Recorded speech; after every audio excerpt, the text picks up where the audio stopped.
Bonjour tout le monde et merci de venir à cette cours sur interaction avec l'ordinateur. Et c'est la première leçon on va parler des capacités humaines pour l'interaction. Alors, comme j'ai dit dans la leçon inaugurale, moi je travaille avec l'interaction humaine-machine. Et on travaille avec les capacités humaines. Il y a la partie perception, cognition, action. Il y a aussi la partie de l'ordinateur, c'est le stockage, le calcul, l'entrée-sortie. Mais qui nous intéresse le plus, c'est l'interaction entre les deux. Et nous, on parle de ça comme un phénomène qu'on peut étudier et contrôler. Alors, pour ça, il faut comprendre qu'il y a une boucle d'interaction entre l'être humain qui peut parler, faire des gestes. Après, c'est interprété par les capteurs de l'ordinateur, comme le clavier ou le micro. Il y a un processus de calcul et après, il crée les sorties avec un écran, un enceinte. Et après, nous, on les écoute ou on voit et on fait le processus dans le cerveau. Et après, ça continue. Et c'est une boucle continue. Alors, la première leçon parle de les capacités humaines, la perception, la cognition, l'action. Et le deuxième, alors, c'est bon, le deuxième, c'est les autres parties sur l'ordinateur. Alors, on prend une approche pluridisciplinaire. Ça veut dire, c'est pas juste une partie scientifique, il faut aussi parler de la partie ingénierie et design. Et aujourd'hui, on va parler de deux parties, principalement la partie scientifique, mais aussi une partie design. Je veux juste dire que moi, j'ai une expérience un peu diverse et variée. J'ai été formée en psychologie et après, j'ai fait l'informatique et après, j'ai travaillé beaucoup avec les sociologues et les anthropologues. Ma mère est formée en art, mon père était formé en ingénierie et j'ai vu toujours des perspectives différentes de chaque discipline.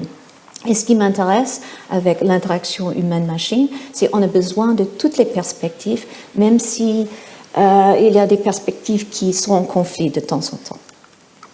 Alors, c'est quoi les capacités humaines? On peut c'est étudié par les physiologistes, les psychologues, les sociologues, les anthropologues et aussi tous les artistes, les gens qui font la conception et aussi les artistes tels que. Alors, si on regarde les sciences humaines, on peut parler des scientifiques qui sont les psychologues.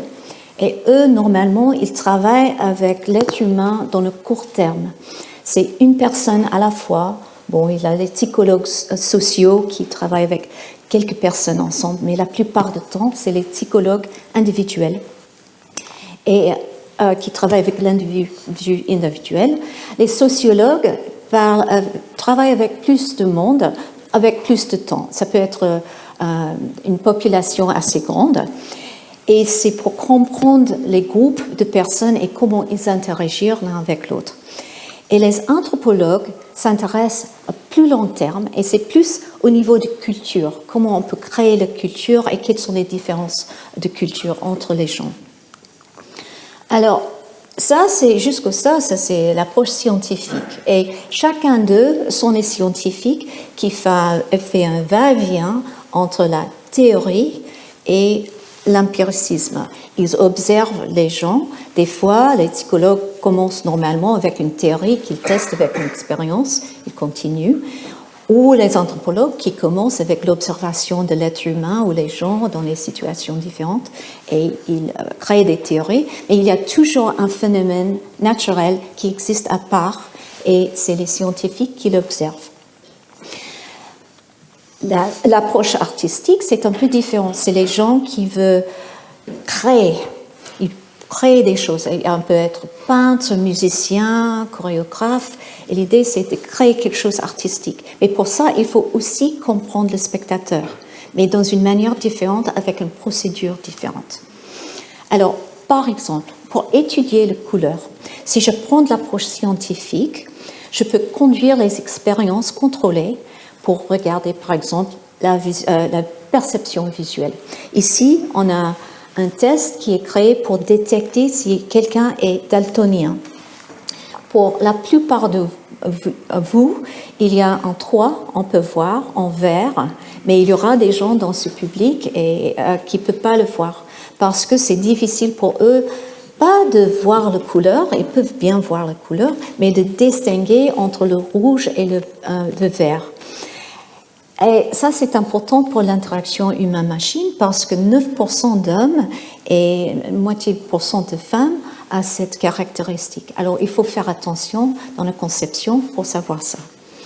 Mais on peut aussi regarder la perspective ou apprendre des choses intéressantes de la perspective artistique.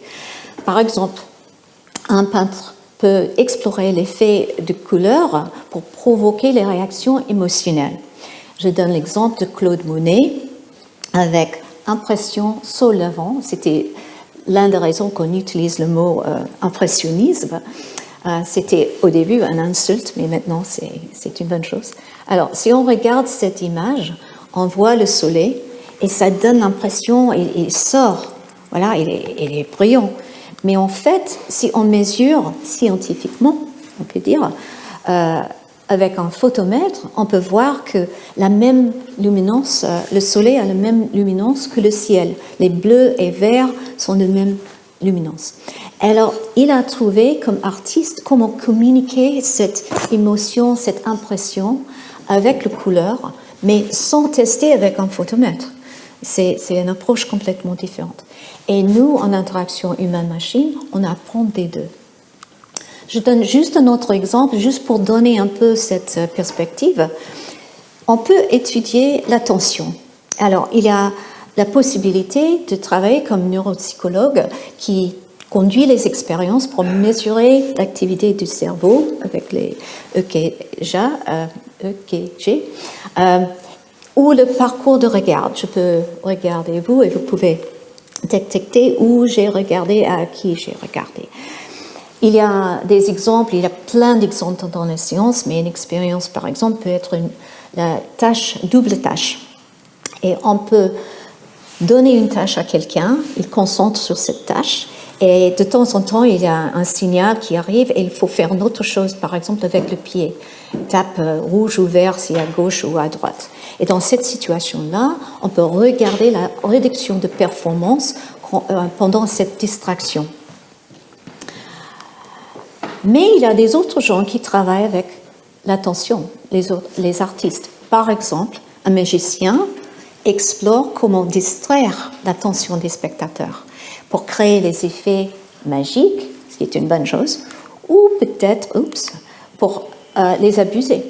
Par exemple, il y a le truc avec un bonneteau et il y a une série de gobelets et on met la balle, on demande au spectateur de mettre la balle dans l'un des trois et il bouge les choses et c'est très facile pour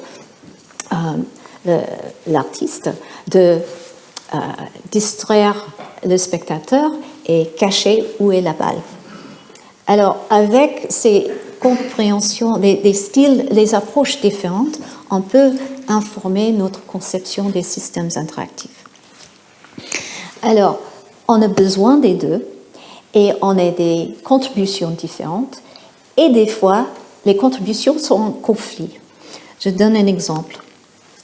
Quand j'ai commencé ma carrière, c'était dans une époque très intéressante, c'était juste avant la création de Macintosh, de Steve Jobs et Apple, dans les années 80. Et on a créé le premier système mondial de mettre la vidéo sur l'ordinateur. Et dans mon équipe, j'avais une équipe diverse et variée, il y avait les informaticiens, les ingénieurs, bien sûr, aussi les psychologues et les autres qui travaillent sur la science. Et j'avais aussi un groupe de designers. Il y avait et j'ai croisé un jour et il y avait un grand débat entre trois personnes. L'un qui était la personne qui a conçu les livres, et un typographe. Et pour lui, il faut organiser l'information sur l'écran par le sens de lecture. On commence en haut et à gauche et on traverse comme ça. Deuxième, c'était un producteur de vidéos. Et à l'époque, les écrans étaient assez petits et un peu flous. Et pour ça, il faut centrer le visage de la personne au centre de l'écran. Et troisième personne était un photographe et quelqu'un qui fait les films documentaires avec une résolution beaucoup plus haute. Et pour lui, il a travaillé sur les règles de tiers, il y a la diagonale, on peut bouger comme ça, mais on n'est jamais au centre. Alors, on a les trois perspectives différentes et tout le monde dit « j'ai raison, je connais bien mon discipline et c'est ça comme il faut organiser des choses ». Alors, la question, c'est qu'est-ce qu'on fait quand on met les trois ensemble pour créer un site web? Et il y a des conflits qui viennent. Et on est bien formé pour lire les livres, regarder la télé, voir les films, et les trois sont ensemble. Et c'est compliqué. Alors, voilà. Et voilà, ça c'est la partie à la fin.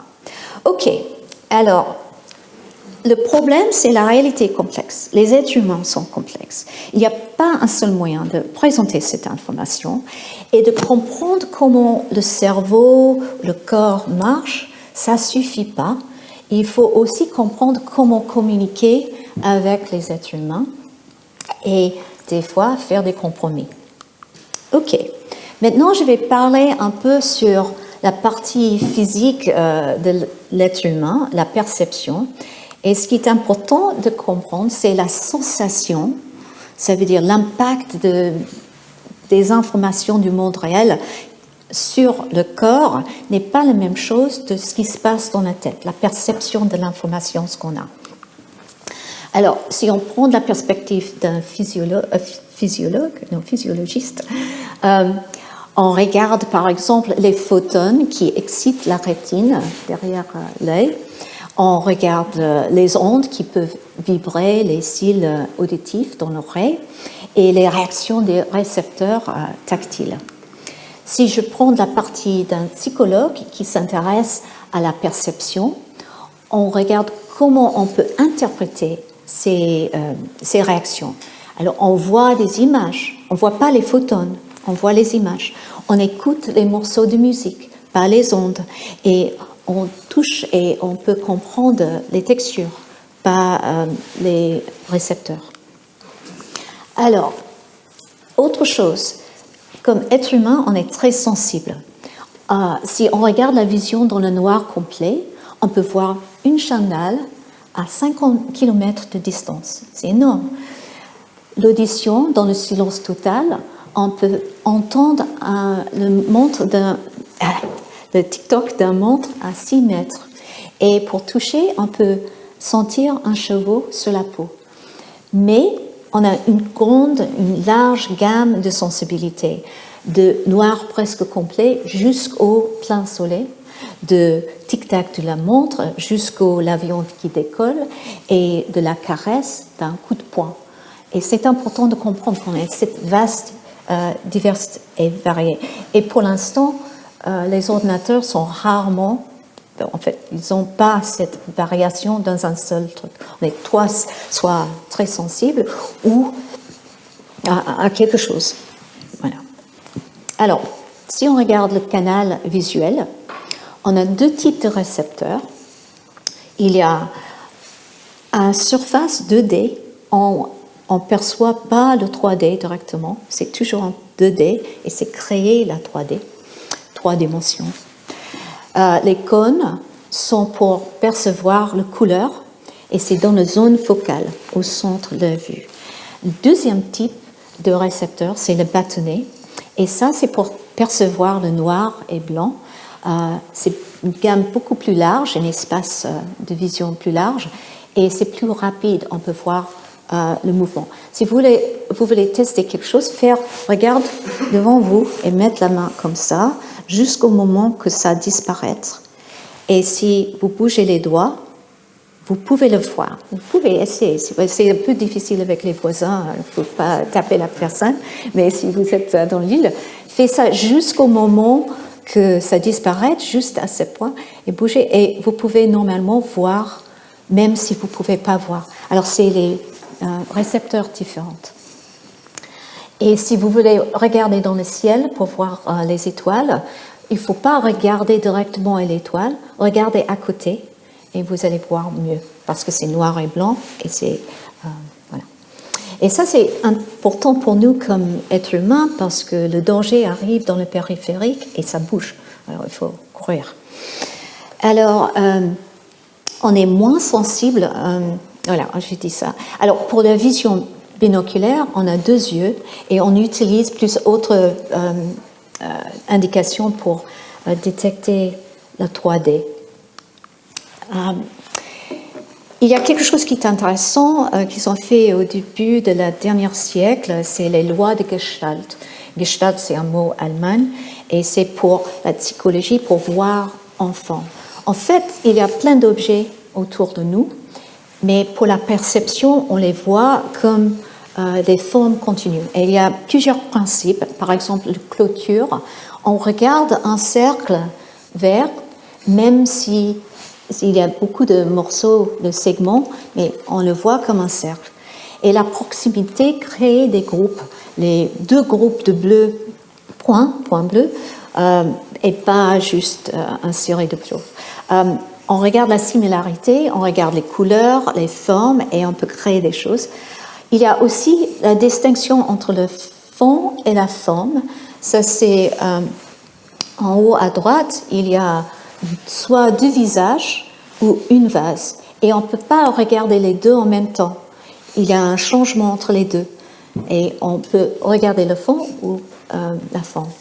Il y a un principe de continuité et aussi le destin commun. Regarde les petites mains qui pointent dans un sens.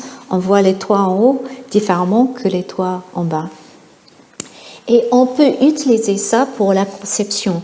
Si on applique la proximité, la similarité, la continuité et la clôture, chaque fois, on peut organiser des choses et on peut les mettre ensemble pour faire un ensemble cohérent. Ok. Il y a aussi les illusions visuelles. Ça, j'aime beaucoup, c'est l'effet bien connu, le Müller-Lyer effet. Et en fait, les 2 lignes sont exactement la même longueur. Et si je peux prouver, si je fais ça, ils ont l'impression que l'un qui est en haut est plus long que l'un qui est en bas. Et si j'enlève les petites flèches, ça change. Alors, regarde. Et voilà. Alors, je peux prouver. Alors, ça veut dire qu'il y a beaucoup de psychologues qui regardent les illusions pour comprendre comment ça marche et comment tricher. Alors, au niveau du canal auditif, ce qui est important de comprendre au niveau de la perception, c'est qu'on entend les sources de son et pas les sons eux-mêmes. Les sons arrivent comme les ondes, comme ça, mais si je fais ça, c'est, excusez-moi, si je fais ça, vous entendez la source de ce bruit. Et on peut aussi masquer les sons. Il y a les sources qui sont trop proches ou les fréquences qui sont trop proches qui peuvent masquer les sons, on ne les entend pas. Et les artistes utilisent ce phénomène pour nous tricher. Par exemple, ça c'est Edgar Bergen, et il est un ventriloque avec sa marionnette, et il peut donner l'impression que c'est la marionnette qui parle, et pas lui, il reste avec la bouche fermée. Je ne suis pas Edgar Bergen. Mais bon, il est très fort et moi non. Mais c'est difficile et on peut jouer avec ça. Alors c'est encore un autre exemple où les artistes utilisent ces phénomènes pour nous tricher. Il y a assez peu d'illusions auditives, mais je vais donner un qui ressemble un peu à ce qu'on voit avec l'art de M.C. Escher. Ça, c'est le fontaine d'Escher qui donne l'impression que l'eau coule infiniment. C'est juste, si on regarde dans les morceaux, ça a l'impression que ça descend pas. Et alors, si ça marche, on peut faire le même effet audio. Ah, ça n'a pas marché? Ah oui. Non? Ah.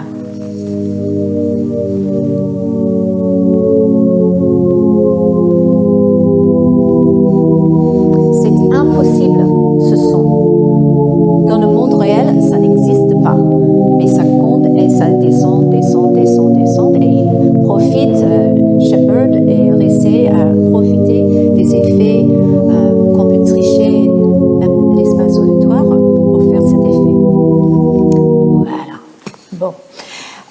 Alors, on change la chaîne haptique qui est aussi très importante. Il y a le toucher, il y a la proprioception et la kinesthésie. Alors, pour le toucher, on a 6 types de récepteurs. En fait, il y a plus que ça, mais principalement, on peut détecter les différences de chaleur, le froid, la douleur, pression, vibration et texture. Ils ont aussi détecté récemment qu'on peut détecter les caresses. Ça, c'est différent que toucher comme ça. Une caresse, c'est quelque chose de spécial pour nous. Il y a la proprioception, et ça, c'est notre compréhension de notre corps nous-mêmes dans l'espace. Et on peut utiliser pour percevoir, par exemple, je vais juste donner l'exemple de la femme ici. Si je ferme mes yeux et je mets mon main en haut, je peux toucher l'autre. Voilà. Si je mets un objet, s'il y avait un objet en haut, je ne peux pas le faire parce que je n'ai pas de proprioception pour savoir où il est. Et j'utilise mon corps pour comprendre. Je peux aussi utiliser le toucher pour comprendre la forme d'un objet. Je peux, si j'ai cet objet-là et je ne regarde pas, je peux comprendre plein de choses si je le bouge dans ma main. Si juste le touche, c'est pas beaucoup, mais si je bouge dans la main, je peux. Alors, kinesthésie, c'est plus la tension des muscles et on utilise pour évaluer le poids, résistance d'un objet. Alors, je peux dire que ça, c'est un peu plus lourd que ça. Voilà.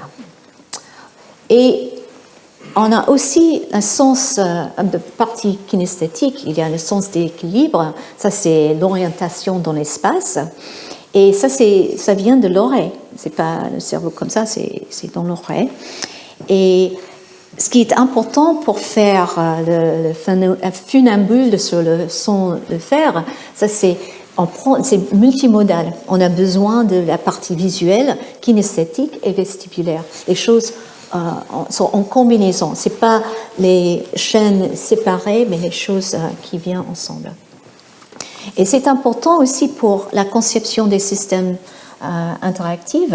Par exemple, avec la réalité virtuelle, on a les casques où on utilise ces propriétés. Mais s'il y a un déséquilibre, les divergences entre les signaux, on peut créer les malaises. Et en fait, c'est pire pour les femmes.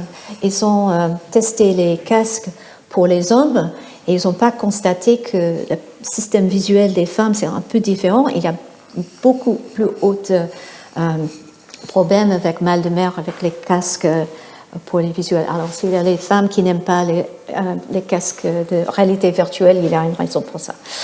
OK. Alors, ce qui est important, ça, c'est la partie prendre l'information, recevoir l'information, mais il faut l'action. Alors, on a un système moteur qui contrôle les mouvements de corps, ça c'est de marcher par exemple, ou les actions physiques comme tirer une corde. Il y a aussi les gestes et les mouvements de main et bien sûr la voix. Et pour contrôler les membres du corps, il y a quelque chose qui s'appelle la chaîne cinématique. Et chaque segment sont articulés. On commence avec le bras, l'avant-bras, la main et les doigts. Et ce qui est intéressant avec ça, c'est que cet effet nous donne la possibilité de faire les mouvements de grande amplitude jusqu'aux les mouvements très précis, parce que chacun prend le contexte pour l'autre. Et Yves Guillard, comme j'ai dit dans la leçon inaugurale, a parlé il a regardé les actions bimanuelles. Et pour lui, il y a la main non dominante, pour moi c'est la main gauche, et la main dominante, la main droite. Et en fait, ce qui se passe, c'est la main non dominante définit le contexte. Ici, je positionne le champignon pour le couper. Et ça, c'est un mouvement précis avec la main droite. Et l'autre fait le truc. Et le fait qu'on a une chaîne cinématique avec le bras, c'est que le membre non dominant devient au-dessus du membre dominant. Ça marche dans la même manière. Il y a aussi des choses pour la prédiction. On peut anticiper la façon dont on va imaginer interagir avec un objet. Regarde les deux verres. vous pouvez savoir, si on regarde quelqu'un qui prend une verre comme ça, on va le boire. Mais si je prends comme ça, je veux dire, je vais le tourner et le mettre dans le placard. Et les indices sont intéressants pour l'interaction humain-machine parce qu'il y a des petites choses qu'on fait qui préviennent ce qu'on va faire après. Et si on peut détecter ça, on peut aider les gens à faire ce qu'ils voulaient faire dans l'avenir. Claude Cadoz a parlé de 3 fonctions en général du canal gestuel. Il y a la partie épistémique, c'est comment on peut utiliser le toucher pour accueillir l'information. Il y a la partie ergotique, ça c'est quand on est en train de le poté qui touche l'argile pour transférer l'énergie, pour interagir avec. Il y a la partie sémiotique, ça c'est pour transmettre la communication comme le conducteur d'orchestre qui communique avec les gens et nous on fait comme ça. Ok. Il y a quelqu'un très important dans notre domaine qui est Paul Fitts qui a fait la loi de Fitts. Ce qu'il a fait, il a fait une tâche très simple. Il a regardé le pointage et il a observé une relation entre la taille du cible et la distance du cible. Et il a calculé que le temps de mouvement peut être bien prédit par la distance entre ma main et la cible et la taille de la cible.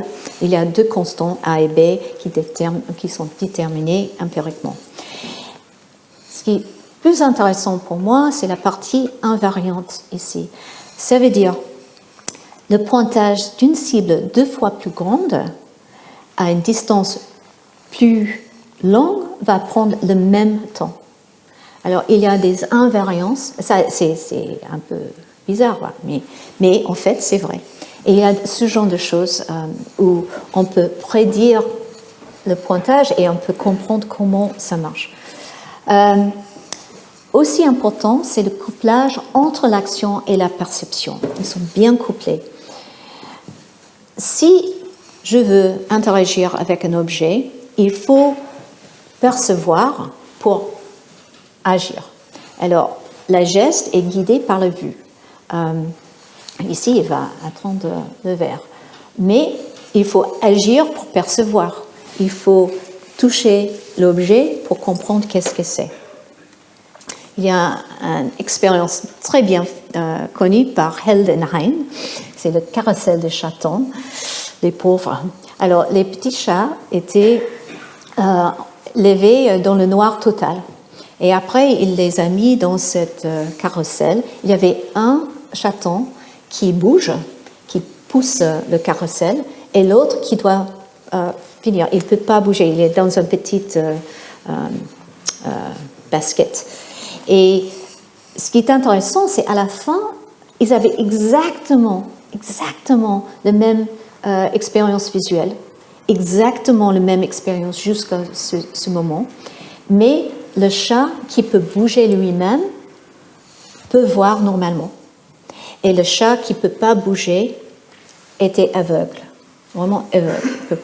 Alors, heureusement pour les petits chatons, ils ont mis le chat dans un environnement où il peut apprendre normalement et il a récupéré la vision. Mais ça a montré vraiment le lien entre l'action nécessaire pour comprendre et percevoir le monde. Ce n'est pas quelque chose inné, c'est quelque chose qu'il faut apprendre. Alors ça nous donne la théorie écologique de la perception de James Gibson. Alors, ce qu'il a dit, c'est que la perception est directe. Il y a beaucoup d'informations autour de nous et on prend cette information directement.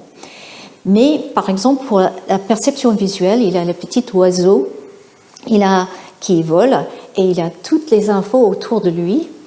Et il y a la perception du flux optique autour de lui. Mais ce qu'il fait, c'est qu'il extrait les invariantes et c'est ça qui nous donne la possibilité de comprendre ce qui est autour de nous. Comme on a vu avec la loi de Fitts, il y a aussi les autres invariants qu'on peut percevoir. Par exemple, si je lance un objet à un chien, le chien ne fait pas des tonnes de calculs dans sa tête. En fait, ce qu'il va faire, c'est de garder l'angle constant avec la direction de déplacement de l'objet.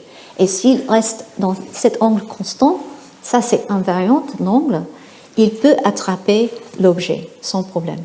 Alors, on est tous en train de toujours trouver ces invariantes dans le monde autour de nous pour comprendre ce qui se passe.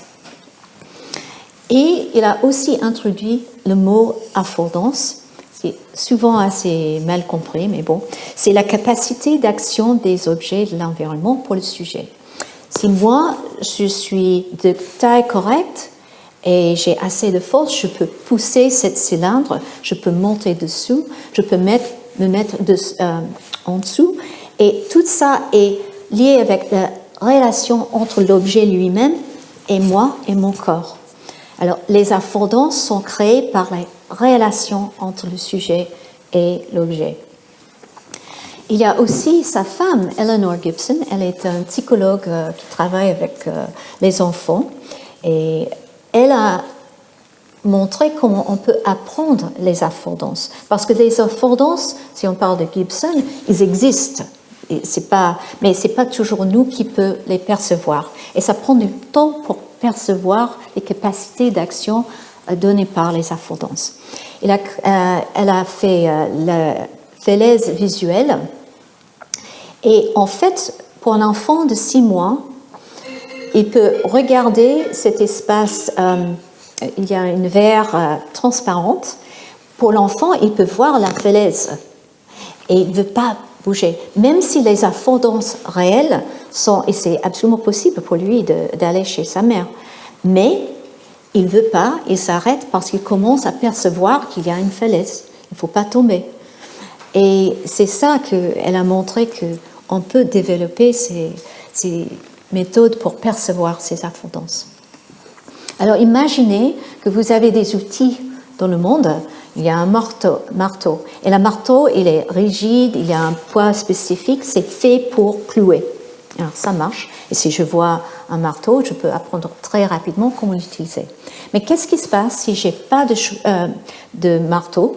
Je peux regarder les autres objets autour de moi pour voir s'ils sont possibles de faire la même chose. Alors, je peux prendre une chaussure et le talon a les mêmes propriétés nécessaires. C'est assez rigide, avec un poids suffisant, et je peux clouer avec la chaussure. Mais on peut aussi renverser des choses dans l'autre sens. Je peux regarder le marteau et dire pas pour clouer, mais pour mesurer quelque chose. Je peux l'utiliser comme une règle si la taille est correcte. Et l'idée, c'est nous, on est très facile, ça c'est l'une des choses qui nous distingue des autres animaux. On peut regarder ces possibilités d'action dans les objets et on peut créer les outils autour de nous.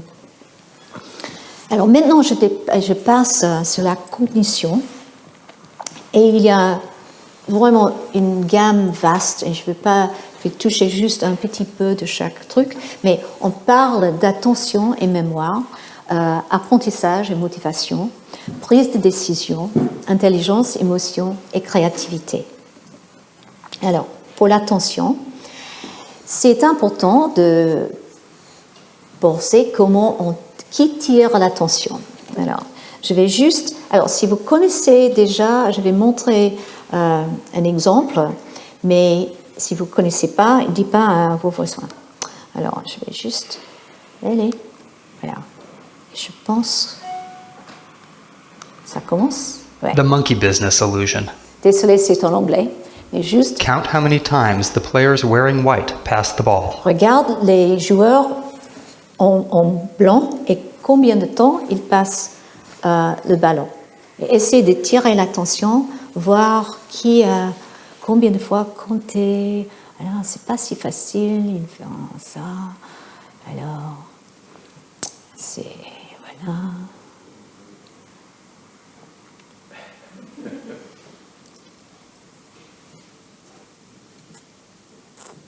Voilà. Et la question, c'est combien est-ce que quelqu'un... The correct answer is 16 passes. Voilà. Mais, en fait, combien de vous, qui n'a pas encore vu cette vidéo, parce que c'est bien connu, est-ce que vous avez regardé ce petit gorille au centre? Il y a beaucoup de monde. Ok. Mais il y a des gens qui n'ont pas vu, n'est-ce pas? Parce que l'idée, c'est si on est en train, si l'attention est tirée à combien compter, on ne voit pas les autres choses. Et ça, c'est l'attention est sélective. Les notifications peuvent être passées aperçues. Il y a aussi, on utilise ça, ce qu'on appelle l'effet de cocktail party. C'est on peut concentrer sur l'information souhaitée et filtrer les informations superflues. Et c'est très important qu'on peut faire ça. Alors, par exemple, avec beaucoup de bruit d'une fête, je peux prêter attention à une conversation, mais si quelqu'un à part dit mon nom, je vais tirer mon attention et je vais parler avec lui. Et c'est juste, il y a toujours les filtres qui cherchent les informations qui sont importantes. Il y a, avec les téléphones, les smartphones, on a l'impression qu'on peut faire ce qu'on appelle le multitasking, être multitâche. Et en fait, non, on ne peut pas le faire. On passe rapidement entre les tâches. On n'est jamais fait la même chose en même temps. Et ce qui est intéressant, il y a les études qui ont regardé comment les gens qui sont très fiers de leur capacité de faire plein de choses en même temps, ils ont comparé des gens avec les autres qui essaient de faire une tâche à la fois. Et ils ont fait des études où ils ont introduit les distractions. Et ils ont trouvé le fait que, en fait, les gens qui sont les fiers d'être multitâches sont plus facilement distraits par l'information que les gens qui peuvent concentrer à une chose. Alors pour vous qui n'aimez pas les téléphones qui utilisent ça, vous êtes moins distraits que vos collègues. Et ça, c'est dangereux pour traverser la rue d'utiliser. OK. Pour la mémoire, le cerveau, on utilise, en code, il y a l'encodage et le rappel. Et en fait, il y a plusieurs moyens de mémoire pour encoder l'information qui arrive. Il y a la mémoire sensorielle qui est très immédiate. Il y a la mémoire court terme, ce qu'on appelle la mémoire du travail.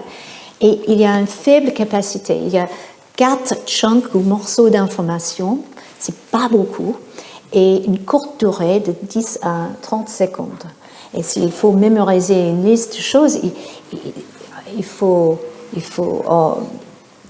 répéter pour se souvenir.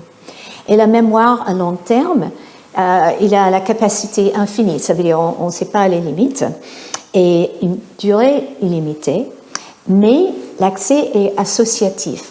Ça veut dire on crée les associations pour mieux se souvenir. Il y a beaucoup de types de mémoire. Je ne vais pas rentrer dans les détails, c'est un sujet énorme, mais il y a quelques aspects qui sont importants pour nous en interaction humain-machine. Le fait qu'on peut se souvenir les faits, les principes, les idées. Il y a aussi, ce qui est super important, c'est la partie épisodique. Nous, le processus de encodage, c'est lié avec les histoires. On aime les histoires situées dans le temps, et le plus important pour nous sont les choses autobiographiques. C'est plus facile de se souvenir les effets qui arrivent avec nous. Et il y a aussi le procédural, des choses qu'on fait avec plein de répétitions. Mais il faut faire attention, parce qu'il n'y a pas un enregistrement direct de nos mémoires. C'est toujours reconstruit par le rappel. Et les souvenirs changent selon le contexte. Et je montre les prisonniers, où bon, il y a un qui est prisonnier et d'autres qui ne sont pas. Et ça, c'est assez difficile pour détecter le visage de quelqu'un dans un contexte comme ça. Parce qu'il n'y a pas de contexte autour et ça change vraiment. C'est plus difficile de distinguer les visages comme ça que dans un contexte réel.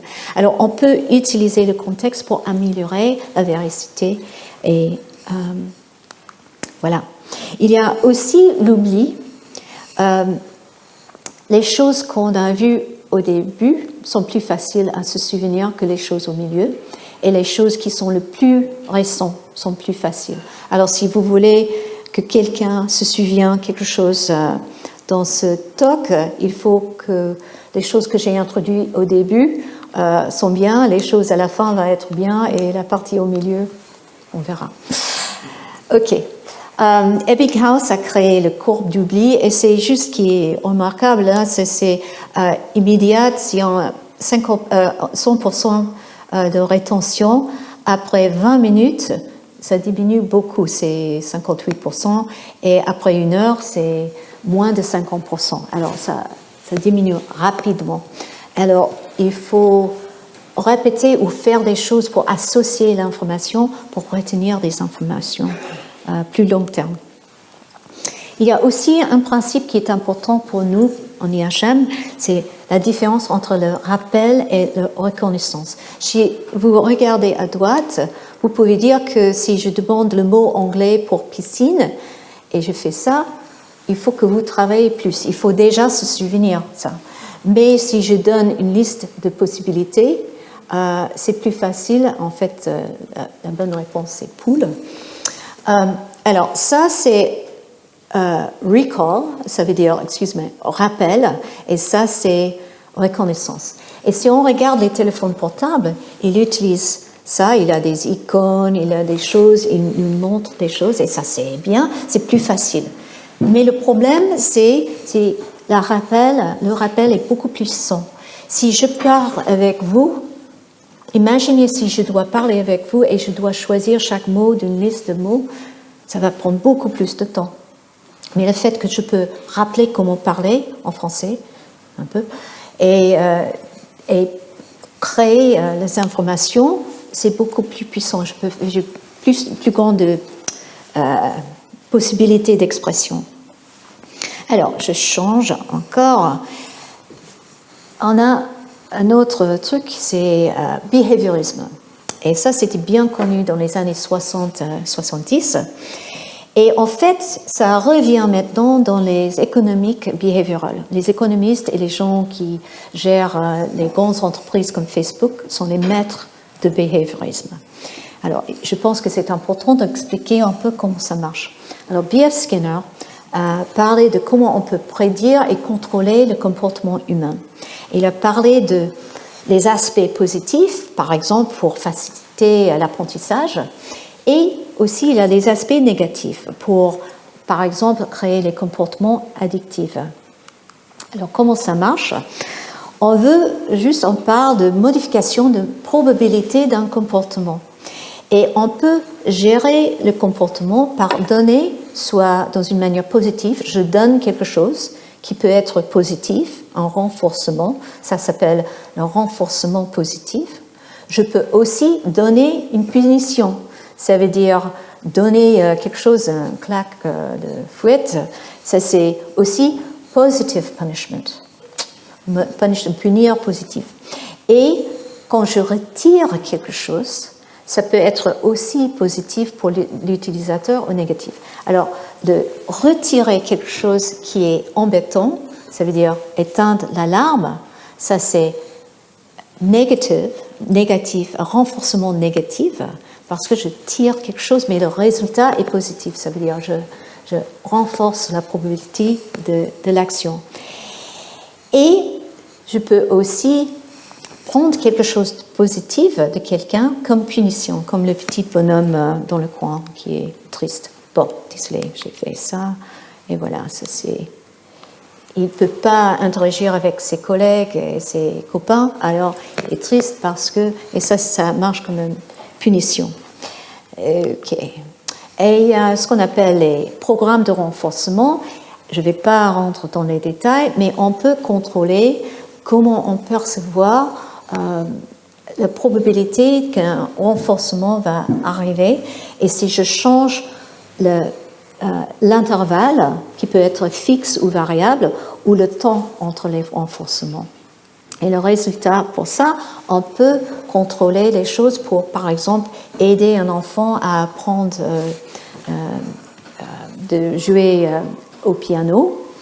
Et pour elle, elle doit répéter des choses pour trouver les comportements automatiques et sans attention automatique, juste fait automatiquement. Et ça, c'est une forme de mémoire procédurale. Mais on peut aussi créer les addictions. Et les médias sociaux sont très forts à faire ça à cette époque et utilisent les principes de behaviorisme, un petit like, le petit pouce, peut augmenter petit à petit le comportement et les gens vont continuer et commencent à chercher les likes et ils restent toujours attirés par le système. Et ça peut contrôler le comportement. Ok, on doit aussi prendre les décisions. Alors, une chose que je trouve très intéressante qui a bien influencé des gens dans les années 80, c'est le travail de Lucy Suchman de l'action située. Et elle donne l'exemple de navigation. Et elle a observé que l'être humain n'agit pas toujours selon le plan préétabli. Je peux faire un plan et dire je vais faire ça. J'ai le plan de cette présentation et c'est planifié. Je sais que je vais dire. Mais tous les détails changent. Je peux regarder les visages, je veux voir si je veux continuer un peu plus ou quelque chose. Je change mes actions. Alors l'action, la vraie action, c'est situer. Et le plan est revisé dans le temps.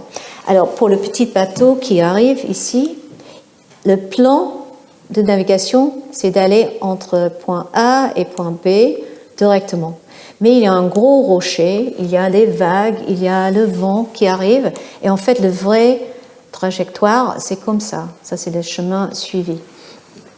Et le fait que nous pouvons réagir dans le contexte, ça veut dire que si on va créer les systèmes interactifs, il ne faut pas penser que l'utilisateur va toujours suivre le plan prévu, mais il y aura tous les contextes qui vont changer des choses et il faut faire la conception avec ça en tête. Il y a aussi les différences entre les novices et les experts pour la résolution de problèmes. Par exemple, s'il y a une erreur, on peut commencer avec un état initial et c'est ça ce que je veux faire et je pense que je vais aller là-bas pour atteindre ce but. Mais si je suis novice, je fais une erreur, ça c'est la partie rouge, et qu'est-ce que je peux faire comme novice? J'ai une toute petite gamme de possibilités. La seule chose que je peux faire, c'est de revenir, c'est de défaire et recommencer à zéro. Si j'ai plus d'expérience, je peux peut-être essayer de réparer l'erreur et aller à l'état attendu. Et si je suis expert, j'ai des autres possibilités et je peux juste oublier l'erreur et aller directement au but. Et encore une fois, si on va concevoir les systèmes interactifs, il faut savoir que les novices et les intermédiaires et les experts ont des stratégies et des possibilités différentes pour résoudre des erreurs. Il y a aussi les biais cognitifs. Et en fait, c'est donné toujours dans une manière assez péjorative. C'est comme les êtres humains ne sont pas rationnels. Et il y a l'idée dans l'économie, en général, c'est l'homme rationnel et les êtres humains ne sont pas très rationnels. Mais en fait, c'est beaucoup plus complexe que ça. Alors, si on regarde les biais cognitifs, ça c'est des choses qui ne sont pas rationnelles pour les raisons diverses et variées. Et Wikipédia a dit il y a 185 différentes, et ça augmente, ça continue. Mais je vais juste choisir quelques-unes.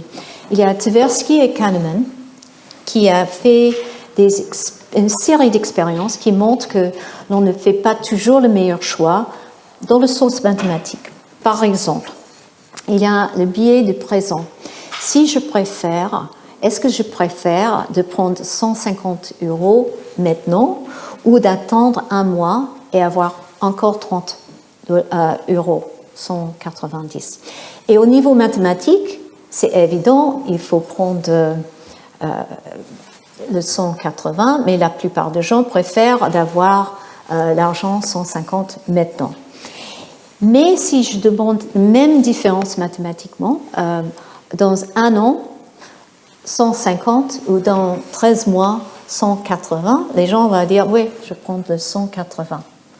Parce qu'on est déjà décalé dans le temps. Mais ce qu'ils ont observé, c'est qu'en fait, il y a des autres choses qui arrivent. Il y a une partie aversion au risque. Ça veut dire j'ai plus peur de perdre que les gains.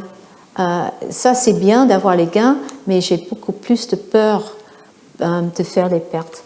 Alors, nous, on a des réactions émotionnelles par rapport aux choses qu'on a choisies. Il y a aussi les biais de confirmation. En fait, si on regarde les utilisateurs en ligne, il y a une partie, je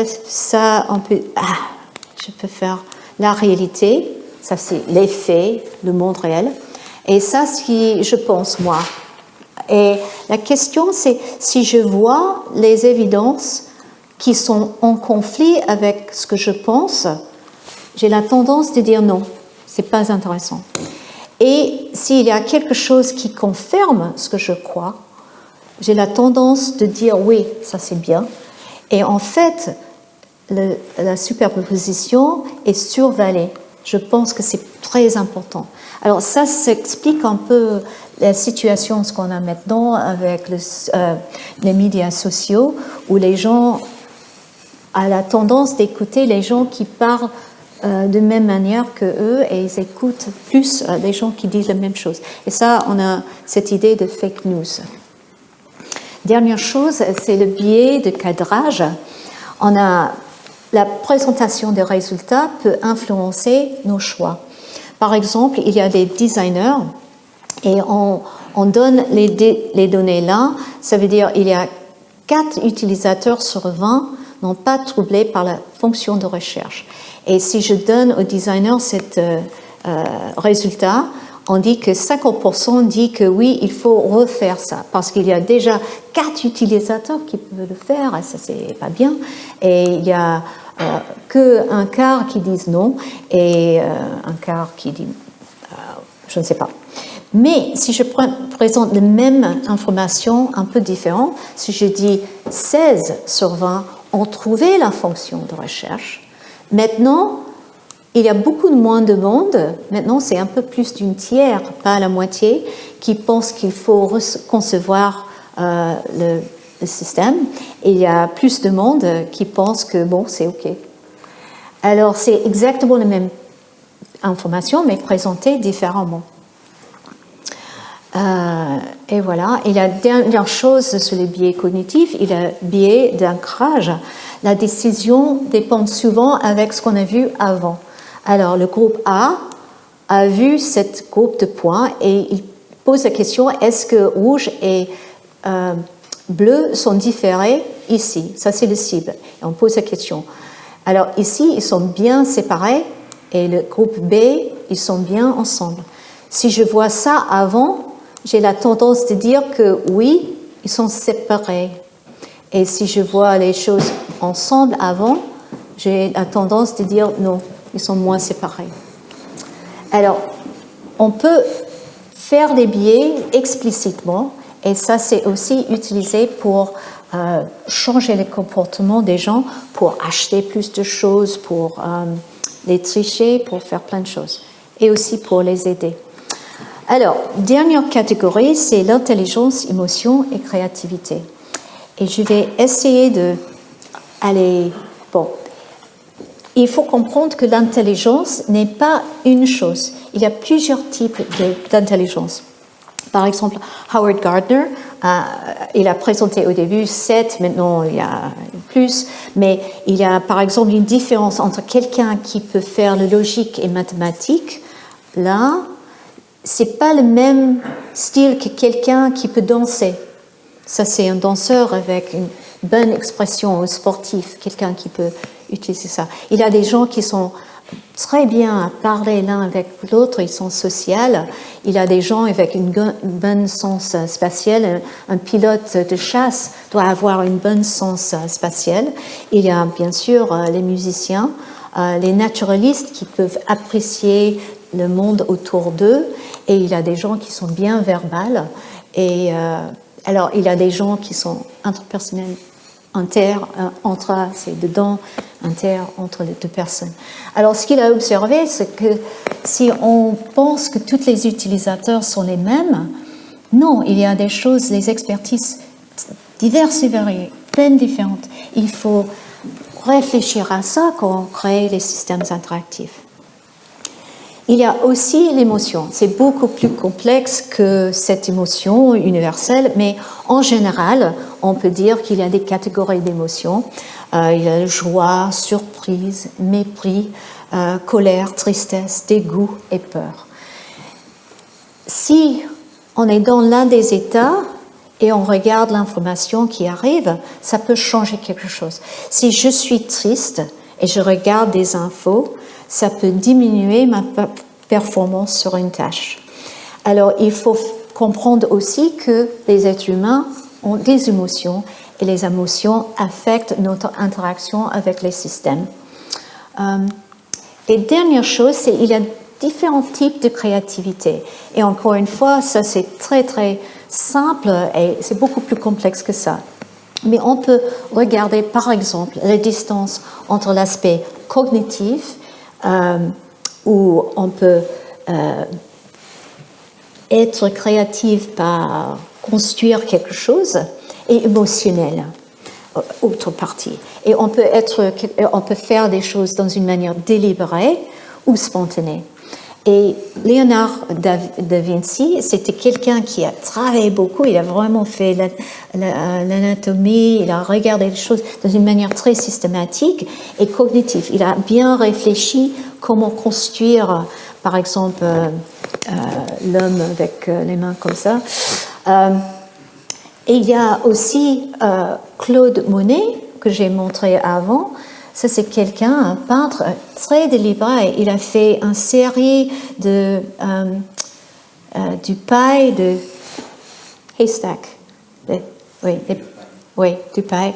Dans les temps différents, il était très systématique pour comprendre et faire des choses, mais pour créer un effet émotionnel. De l'autre côté, on a l'action spontanée.